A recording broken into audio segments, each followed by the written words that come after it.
গোটা ভারতবর্ষ জুড়ে এসআইআর হচ্ছে, তো সেখানে দেখে সব রাজ্য সাহায্যে হাত বাড়িয়ে দিল, পশ্চিমবঙ্গে মমতা বন্দ্যোপাধ্যায় এত ভয় পেয়ে বিষয়। দেখুন, প্রথমত বলে দিই যে এসআইআর এর কাজ বিহারে শুরু হয়েছে।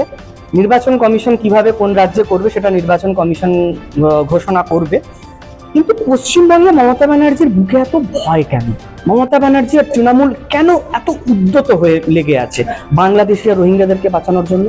কারণ 14 বছর 2011 থেকে 2025 অব্দি উনি এত কষ্ট করে খাটনি করে উনি মরা মানুষের ভোটার লিস্টে নাম তুলেছেন, উনি একটা ব্যক্তির 10 জায়গায় ভোটার লিস্টে নাম তুলেছেন, তারপরে বাংলাদেশ থেকে ধরে এনেছেন অবৈধ নাগরিকদেরকে, রোহিঙ্গা বসবাস করিয়েছেন। এত যে অর্গানাইজড কাজ করেছে, এত বছর লাগিয়েছে ক্ষমতায় টিকে থাকার জন্য, এটা তো ইলেকশন কমিশন একটা চুটকি বাজাচ্ছে আর সব অবৈধ যত সব অনুপ্রবেশকারী রয়েছে, মরা মানুষ রয়েছে, সব ভোটার লিস্ট থেকে বাইরে। এই যে এত খাটনি করার পরে যে ইলেকশন কমিশন যে ওদের খাটনির উপরে জল ঢেলে দিল, তাই জন্য তো বুকে তো কষ্ট হবেই। এটা খুব স্বাভাবিক বিষয়। সহানুভূতি দেখান। তৃণমূল কংগ্রেস যদি অনুপ্রবেশ নিয়ে যদি কিছু কোনো কথা বলে, রাগ করবেন না, সহানুভূতি দেখাবেন। কেন?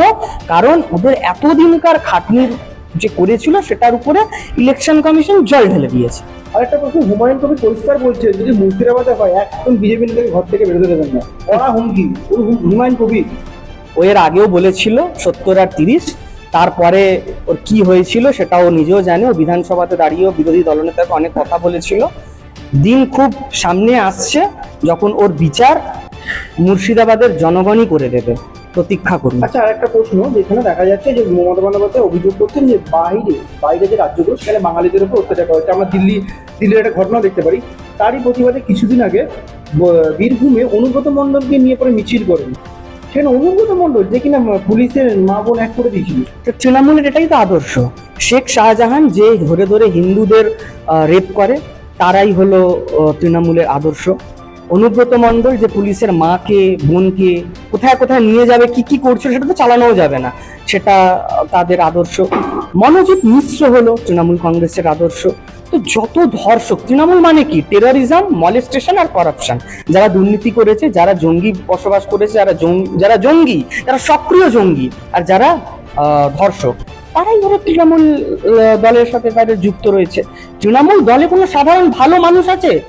কোনো মানুষ যদি তৃণমূল করে বা তৃণমূলের সাথে যুক্ত রয়েছে, মনে করবেন হয়তো সে জঙ্গি, না হলে সে দুর্নীতি করেছে, আর না হলে সে একটা ধর্ষক।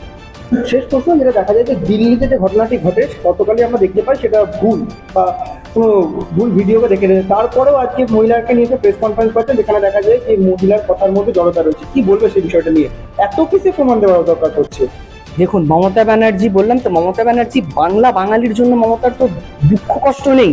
তুই বাংলা বাঙালির ব্যাপারে ভাবতো, তাহলে 26,000 চাকরিটা যে গিলে নিল, এটার ব্যাপারে আগে ভাবতো। বাংলা বাঙালির ব্যাপারে আছে কথা বলছে, দুর্গাপুজো বিসর্জন আটকে দিয়েছিল মমতা ব্যানার্জি।